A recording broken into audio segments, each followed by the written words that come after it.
Imagine a room so beautiful, so valuable, that men have died searching for it.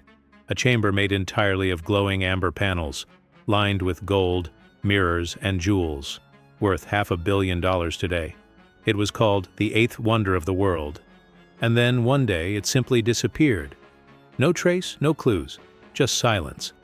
For over 80 years, treasure hunters, historians, and governments have asked the same haunting question: where is the Amber Room?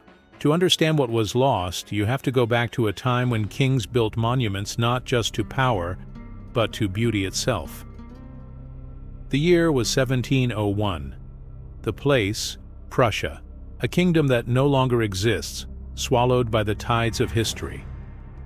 In the royal palace of Charlottenburg, near Berlin, a Prussian king named Frederick I decided he wanted something no one else in the world had. He wanted a room that didn't just reflect light. He wanted a room that glowed from within. So he commissioned the impossible.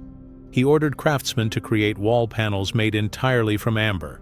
Not paint, not wood. Amber, that golden fossilized tree resin that's been treasured since ancient times. It would take years, it would cost a fortune, but it would be breathtaking. By 1707, the room was nearly complete. Thousands upon thousands of pieces of honey-colored amber, carefully carved, polished, and fitted together like a jigsaw puzzle made by the gods. But Frederick I never got to enjoy it. He died before it was finished, and the Amber Room sat incomplete, waiting for its destiny. Little did anyone know, this glowing treasure was about to begin a journey that would span centuries, wars, and one of the greatest mysteries ever recorded. Fast forward to 1716. A new king sits on the Prussian throne, Frederick William I, known as the Soldier King. He wasn't interested in art or beauty. He cared about military strength. Meanwhile, to the east, Peter the Great of Russia had just defeated Sweden and was building his empire into a European powerhouse. The two leaders met. They talked alliances. They talked strategy. And then Peter the Great saw it, the Amber Room. He was mesmerized. He couldn't take his eyes off the glowing amber panels.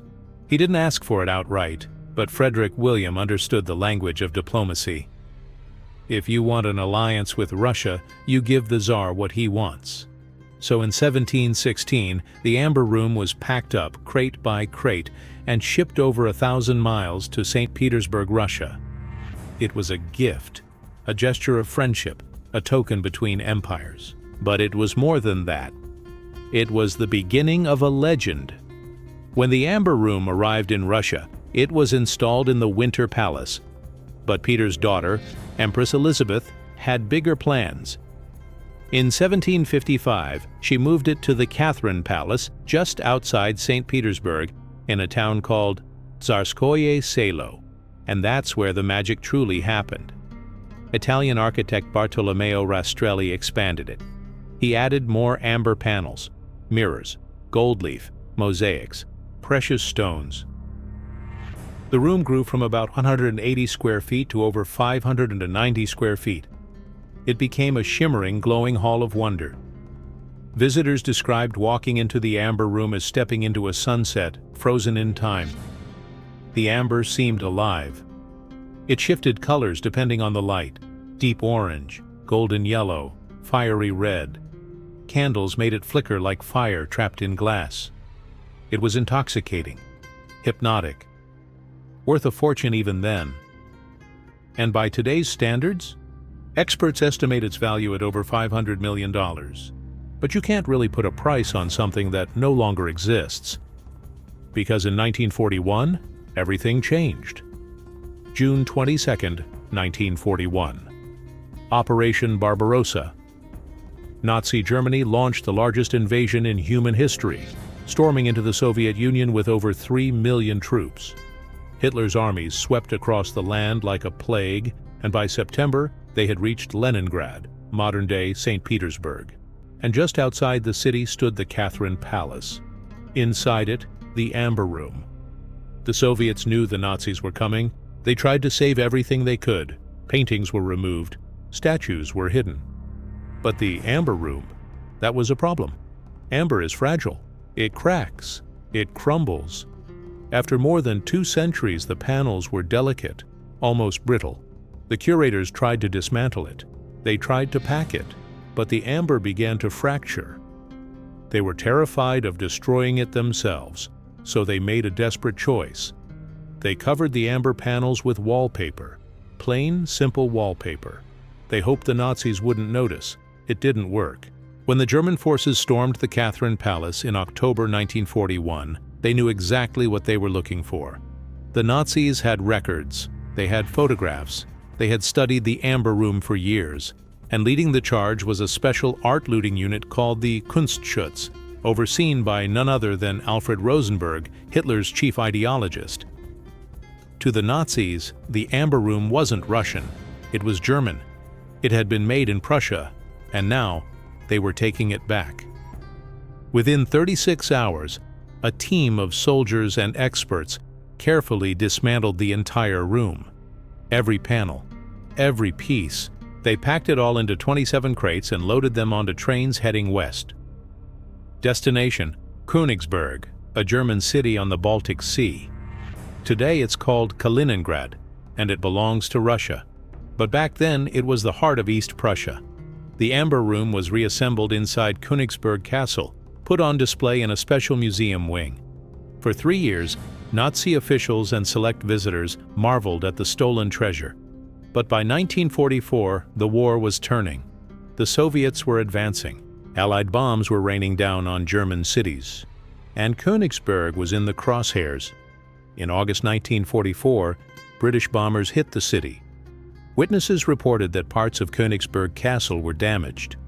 Some say the Amber Room was dismantled again and hidden. Others claim it was destroyed in the fires. But here's the thing, no one knows for sure, because after that point, the trail goes cold, completely cold. When Soviet forces recaptured Königsberg in April 1945, they searched the ruins of the castle. They interrogated German officers. They combed through bunkers, basements, tunnels. They found nothing. No amber, no crates, no clues. The Amber Room had vanished. And with it, one of the greatest mysteries of the 20th century was born. So where did it go? Theories have swirled for decades, each one more tantalizing than the last. Some sound plausible, others border on fantasy, but without proof, they all remain just that. Theories. Theory 1. It was destroyed. This is the official position of many historians. They believe the Amber Room was still inside Königsberg Castle when it burned during the Soviet assault in 1945.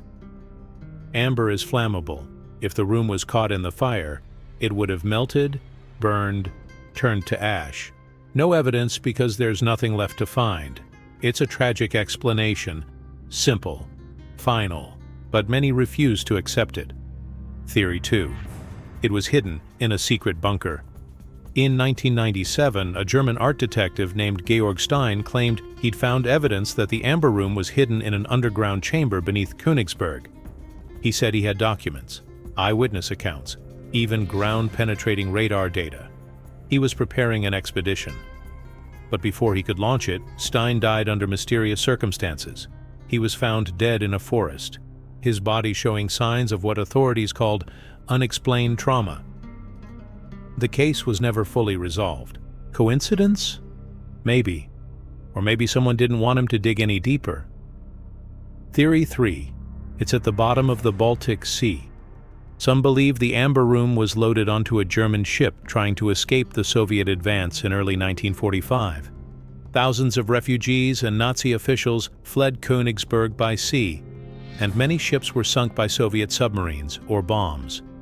One shipwreck in particular has drawn attention, a freighter carrying looted art and treasures.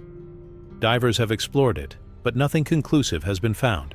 Still, the Baltic is deep, cold, and full of secrets. Theory 4. It's hidden in a mine. Germany used salt mines and tunnels across occupied Europe to store stolen art.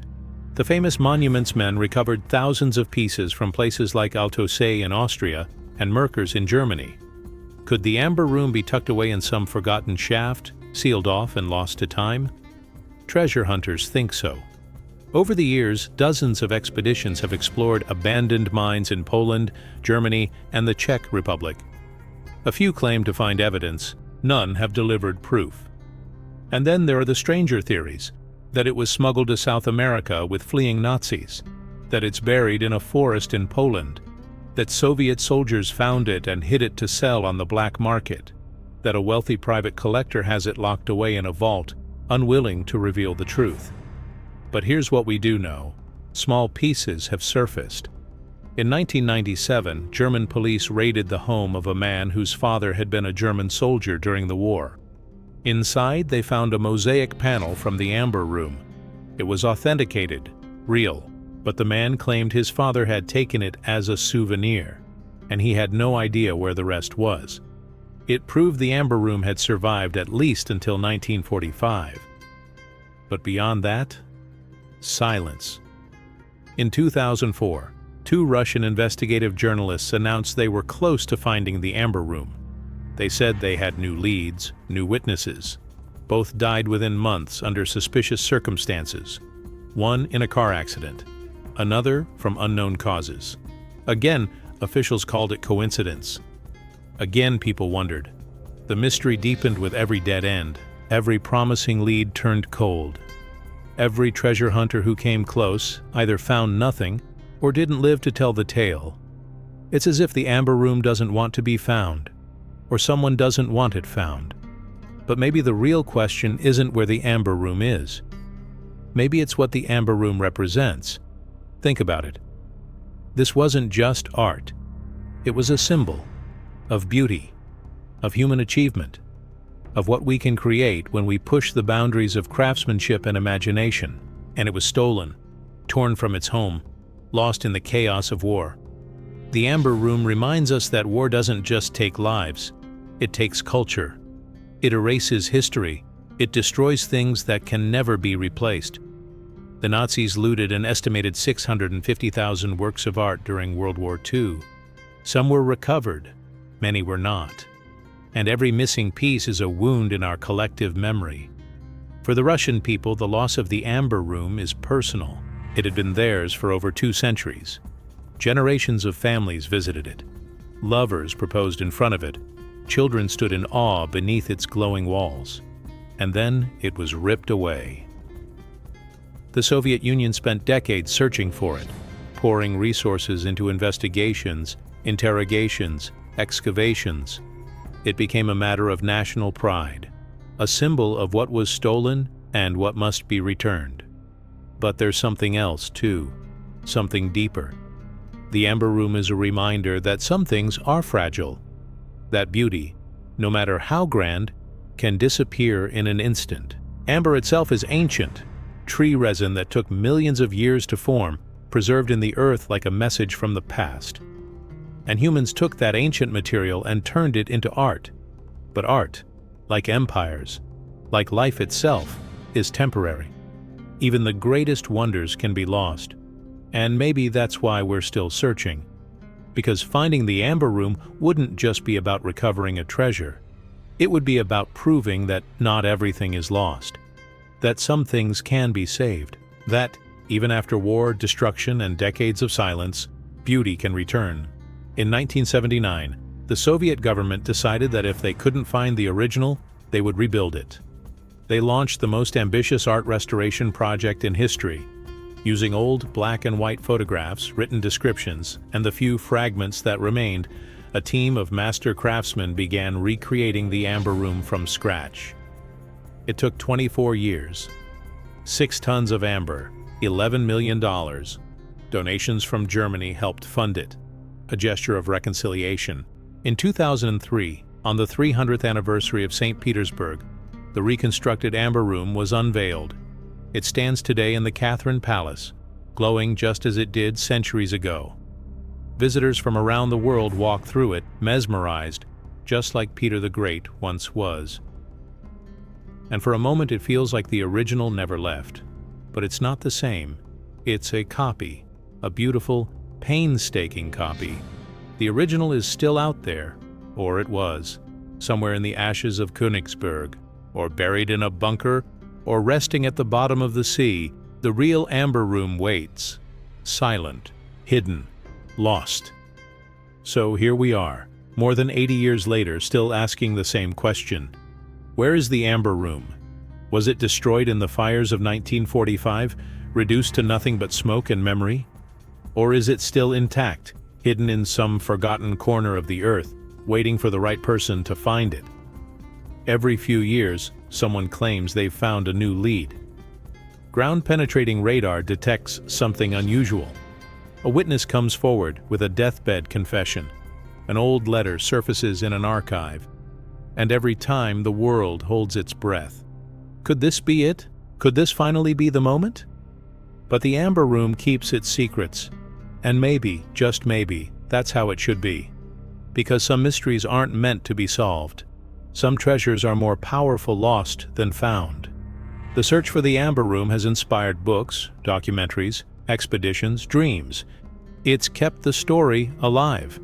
It's reminded us that there are still unknowns in the world, still wonders we haven't uncovered, still questions we haven't answered. And perhaps that's the real treasure. Not the amber itself, but the hope that it's still out there. The belief that one day someone will open a sealed door, or dig through the right pile of rubble, or pull up a crate from the ocean floor, and there it will be. Glowing, timeless waiting. Until then, the Amber Room remains what it's always been. A mystery. A legend. A ghost of the past, shimmering just out of reach. And as long as it stays hidden, people will keep searching. Because that's what humans do. We chase beauty. We seek answers. We refuse to let go of the things we've lost. So the next time you hear about a treasure hunter heading to Eastern Europe with a map and a metal detector, or a historian uncovering wartime documents in a dusty archive, ask yourself, could this be the one? Could this be the person who finally solves the mystery? Or will the Amber Room stay lost forever, a golden ghost haunting the halls of history, reminding us that some wonders are too beautiful for this world to hold on to? The search continues, the mystery endures. And somewhere, in the shadows of the past, the Amber Room waits.